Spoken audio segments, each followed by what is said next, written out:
bunch of people wrote me overnight about the Borgogno tasting that we did last night, with some queries about what I thought about them. So I'll quickly go through it. First bottle was the Borgogno No Name 2013. It was, you could see the DNA of it. There was a lot of richness and depth in the wine, but only just starting to show where it's going. I found at this stage overt cedar brown spice. It was too big to appreciate now, and certainly something that needs to get buried, but a worthwhile warm-up to the Reservas. I'll go from the oldest to the youngest, I think. So we started with the 2000 Riserva, and it was the only one of the whole lineup that we had last night that showed that beautiful finesse and deftness and poise. And this is something that comes, firstly, a great vintage, but also something that really comes with age. So it's nudging 20 years, and it's starting to show where it's heading.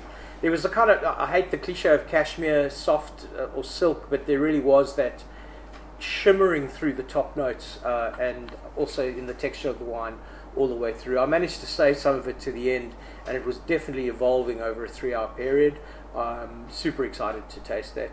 The 2003 next, the least enjoyable of the night.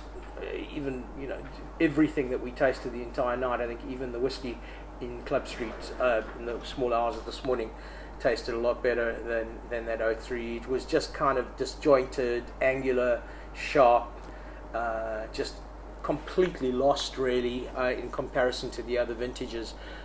Maybe I'm being a little bit harsh about it, but its accompanying vintages were so incredibly good last night. 2005, okay, not my favorite of the night. There were some porty phenolics that I wasn't mental for. That sort of raisin kind of thing seemed to go all the way through.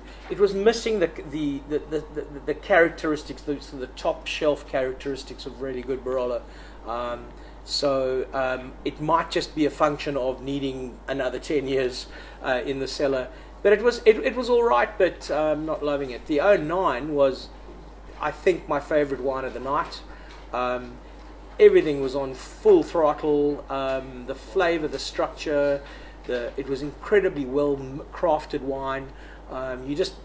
You're in the presence of a wine that's got masses of time ahead of it. I would say that it was definitely more drinkable than the 5, and it'll probably stay that way.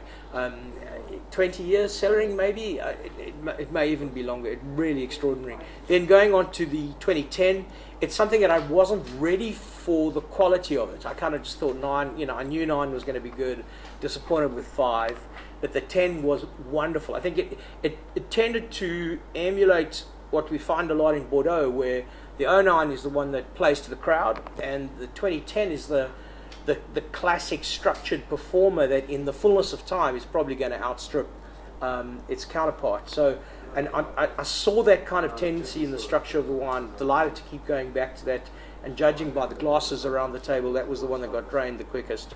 We then finished off with the Estate 2009 Barolo, which was good, but definitely a poorer cousin of its Riserva.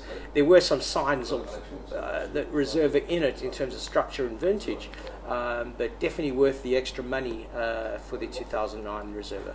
So that's it from me. Thanks.